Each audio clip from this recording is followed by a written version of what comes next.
Well, Dickens, Robert Louis Stevenson, Enid Blyton, funnily enough.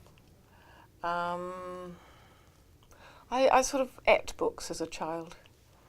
I just loved them, but I don't think there was one specific one. No, I just liked them generally. I like the feel of them. I still do. I like the smell of them.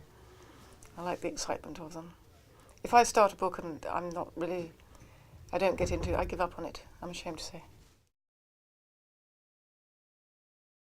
Yes, it has. I think, I don't know, we all seem to lead such busy lives. I don't seem to have quite enough time. So I read a lot on holiday and not so much at home. I have to read for things to do with the Ian Fleming publications, because we're always looking for authors to do various continuation novels and things like that.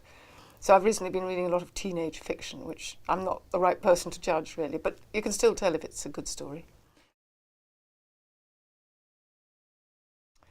Oh, it's a very difficult one. I mean, all sorts of things. Somebody who would enjoy it for a start. Somebody who'd be brave enough to say, yes, I'd love to do that. Um, and also people who can tell a good story. Because it's quite difficult with Bond. A lot of stories have been told.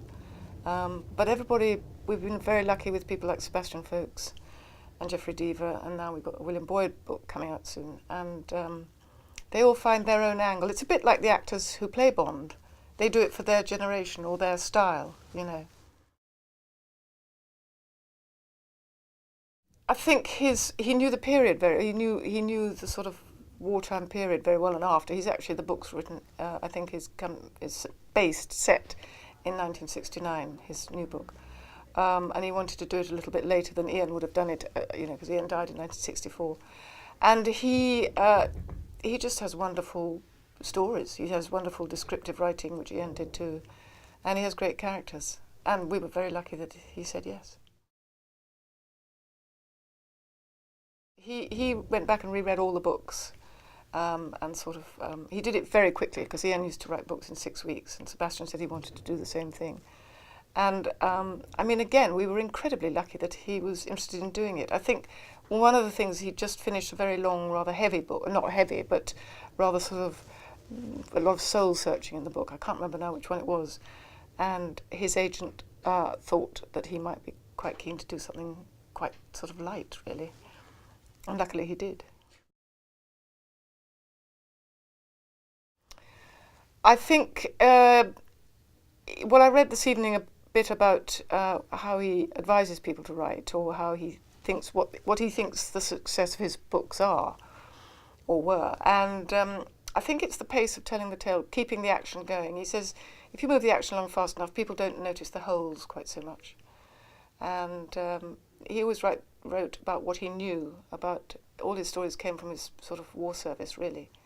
So I think people always are better when they're writing about what they know. But he also had a huge imagination, and he worked incredibly hard. He wrote his 12 full-length novels in the last 14 years of his life. I mean, a novel a year, and then 8 short stories as well, 8 or 9.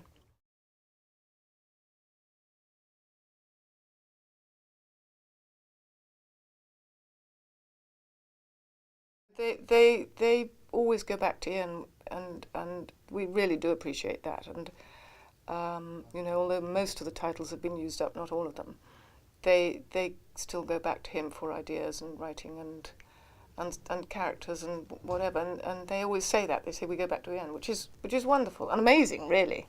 I mean, Casino Royale is 60 years old in April this year.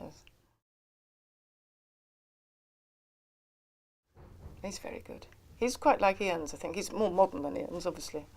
But he's got that sort of, you know, he hurts, he feels pain. He gets into trouble and he's not sure he's going to get out of it. A bit like the literary Bond.